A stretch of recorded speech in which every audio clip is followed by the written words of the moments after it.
বিমান বাংলাদেশ এয়ারলাইন্সের DC-10 বিদায়যাত্রা উপলক্ষে ইংল্যান্ডের বার্মিংহাম শহরে 3 দিনব্যাপী প্রদর্শনী ফ্লাইটের বর্ণাঢ্য আয়োজন করা হলেও এই উড়োজাহাজটির সাথে যাদের সম্পৃক্ততা দীর্ঘ 25 বছরের, এই বিদায় তাদেরকেও আপ্লুত করেছে। আমি দুটো রাত আমি ঘুমাতে পারিনি। আমার কাছে এখন মনে হচ্ছে যে আমার DC-10 চলে যাচ্ছে।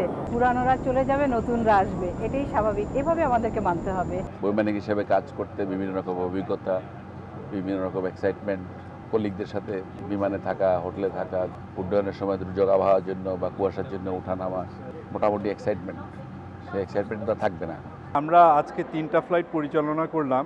এই 3টা ফ্লাইটে আমরা 27টি দেশের নাগরিক পেয়েছি এবং তাদের ভিতরে অভূতপূর্ব সাড়া এবং এয়ারক্রাফটের ভিতরে তাদের যে অনুভূতি এবং তাদের যে উল্লাস তা সত্যি প্রত্যক্ষ করার মতো। আমাদের কার্গো প্রেরণের ক্ষেত্রে DC-10 আমাদের জন্য খুবই ভালো এয়ারলাইন্স ছিল। 777-এর আগমন বিমানকে ভালো একটি জায়গায় নিয়ে যাবে আমি মনে করি। তবে DC-10কে আমরা মিস করব যারা কার্গো ব্যবসায়ী।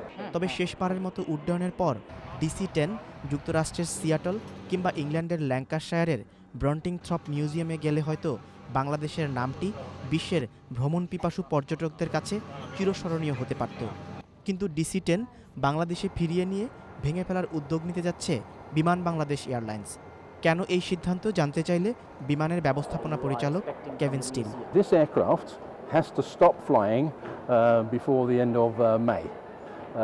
The Museum of Flight in Seattle does not have space for at least 6 months, so that's why it cannot go to the US. We received an offer for the aircraft based back in Dhaka to be sold, broken down for the engines, etc. So that's why the board made the decision to fly the aircraft back to Dhaka. বিমান বাংলাদেশ এয়ারলাইন্সের DC-10-এর শেষ যাত্রার সাথে সাথে flight engineer পেশাটিও বিলুপ্তি ঘটছে।